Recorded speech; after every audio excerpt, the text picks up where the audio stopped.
What's up, guys? Polipopo here, and thanks for coming to the channel today. I want to get down on something real quick.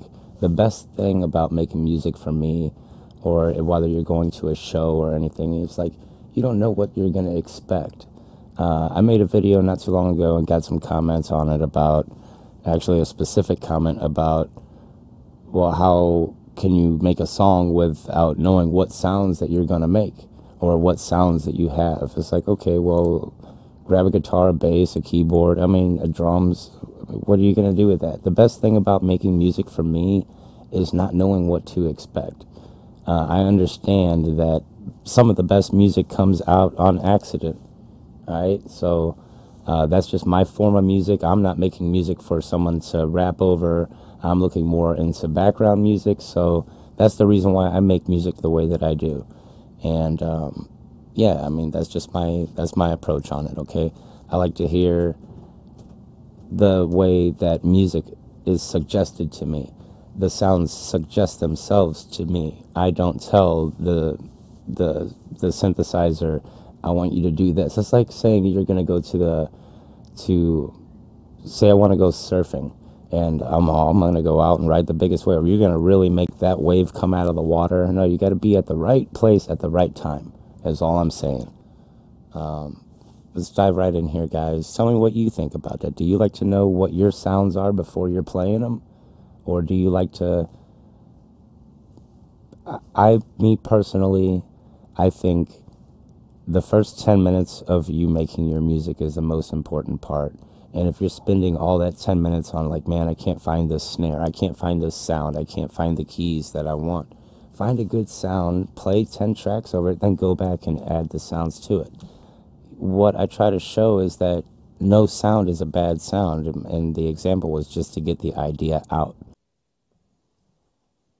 You know, a good chef can walk into a kitchen, open up the pantry, and take out 5 cans of anything and make a gourmet meal out of it. But what you're saying is that you have to have select few items. That just sounds kind of needy. Honestly, I'm just saying you don't want to, I don't mean needy, but I'm just saying you need to be able to adapt to any situation when it comes to making music. And a good practice is not knowing what sounds you're going to be using whenever you start making your song. That's like Mike Tyson getting in the ring with Floyd and being like, are you going to jab or are you going to throw a hook first? Like, dude, you got to be on guard. Whatever falls from the sky, you got to be ready to catch. You know what I'm saying? That's what I teach. I don't teach, oh, you have to have this and this and this and this in order, because in the real world you might not have that, and you have to be able to take... You're telling me that if you walk into a room and they say, okay, yeah, I'm a musician, okay, and when you walk into the room all they have is a trumpet and a bucket, and they say make a song out of that, you're going to say, oh no, dude, I need this and this and this and this. Well, I'm sorry, man, but you're not going to make it. You need to adapt to anything, be able to adapt to any change. And that's all I'm saying. That's my method of teaching, man. That's like saying, you know martial arts, but you need to know what kind of a martial artist your opponent is before you step into the ring. No, dude, you got to be ready for any given situation. Do you think an artist grabs a canvas and takes all the colors that he has and he knows what he's going to paint? No. He doesn't. That's what makes an artist, is being able to take a blank canvas and fill it all the way up with something creative, not knowing what he's going to go into. That's the beautiful thing about life. You don't know the answers, man. You don't know what the sound's going to be. Come on, man. And if you do, that's cool. If you're most likely a rocker, and that's cool, because I play guitar and I play bass, and I know you probably want to get I want the Jimi Hendrix, Jimmy Page kind of sound, man, and yeah, and this modular thing's not cool, and yeah, dude, whatever, okay, go ahead and keep playing somebody else's music. But when you're ready to make your own sounds and you're ready to go ahead and dive deep into the craft, then you'll understand. But until then, you have to live it up, dude. You're not going to be able to understand what I'm doing making these sounds and making these different harmonies out of thin air, okay? So I take pride in my work. So um, I I just thought that that was a crazy comment that you think you have to know exactly. Yeah, I understand. If you're working with an artist and he says, hey, I want this kind of beat. Well, then, yeah, you turn on a YouTube and you listen to that type of beat, and he's like, okay, he's got a bass, he's got a horn, he's got a keyboard, he's got this and that. Then, yeah, you're making that type of beat for somebody else. But if you're making one from your soul, you have no idea what that's going to bring. All right. So, yeah, you can hate me for not picking every single sound to analyze every aspect or feeling of my emotion or in my life at the moment, but I'd rather it come out naturally like that. You don't get things by forcefully doing anything. It comes natural. So I'm just sharing this, man, because anybody out there that's going to be making music is going to have to go through the same stuff. And I'm sure the higher ups that have already been through this are like already skipping this because they've already lived through this and don't want to have to relive it. That's like saying that when you get in the car in the morning, you know what kind of day it's going to be. All right. You know what the traffic is going to be like, and you're okay with all that. It's like, no, dude, you don't know what the day is going to be like. You don't know what the sounds are going to be like. And like I say, I don't have any preset sounds. I don't even know. Nothing's even in tune because I don't know if I want it in tune whenever I'm playing it.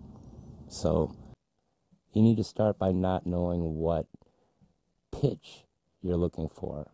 You don't know what kind of delay, what kind of sound, because all these sounds are dry. And then you add your effects. It's a totally different workflow. It's a different approach, and I encourage it for everybody. You need to start by not knowing what tempo your song is going to be in. Like, dude, I don't sell beats. I don't make music to sell music. I do this. Look, I do this because I love it. I don't know. I'm a kind of guy. I like to go on vacation and wing it. I don't like to know exactly where I'm gonna be and have a set schedule. I mean, I'm on vacation. I'm not at work, so that's just how I am. And I approach my music the same way. I like to take it as it comes. I don't like to tell anybody what they're going to be doing on their own time or while they're trying to be creative or enjoy themselves.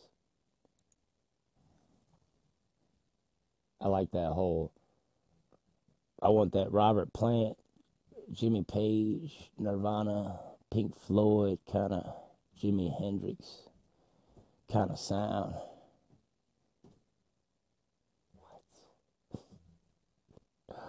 Oh my goodness.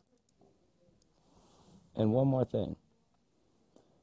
If you don't like the way that I'm teaching or the way that I'm doing something, you can always ask me and I'll try to do it a different way for you. And if that doesn't work and communication fails, there's a million other channels you can go to, and they're all very good. You can even email me, and I'll recommend some for you. I'll admit my videos aren't the best on here, but I had no intention on making these to make revenue or anything when I first started. And it's just become a habit and a hobby now that I record everything that I'm doing in the studio so that if I do something, not only do I have the sounds, I have the footage. Okay, so, and if I think it's good, I post it. And that's my secret to my YouTube channel. It's not that I come home and I'm like, I have to share something or I want to be seen or anything like that. I just share my daily thing.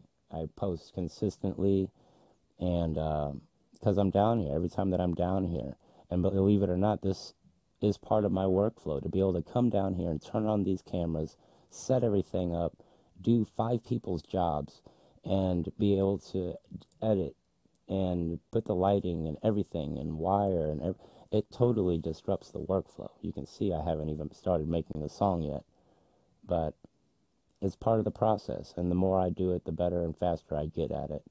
So for those of you that have been with me through the long haul, I really appreciate it.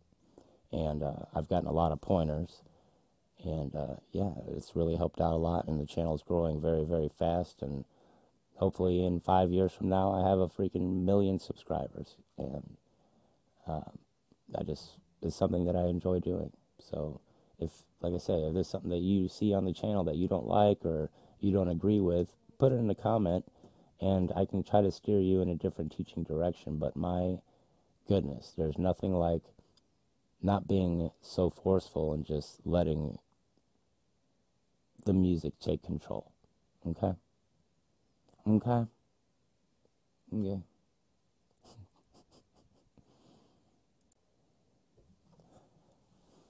Anyway, guys, I'm really curious to see how you feel about it. I mean, a lot of people like me, I like to just lay down my melody. I'm not a very good drummer. My metronome is my rhythm. Okay, I don't have that. I just need something to keep me in time. I'm not the best drummer in the world. I like to throw every rhythm in there. You know what I'm saying? Just like my synth tracks, and call them up when I need them, according to how I'm feeling or whatnot. You're not telling the synthesizer. You're not telling your modular rig anything. It's it's a give and take relationship. This isn't, you're going to tell, you can get away with that, but what's the difference between you just playing the stock plugins in your MPC? As I'm saying, this has a suggestive attitude, and it's just a beautiful approach to music. That's all.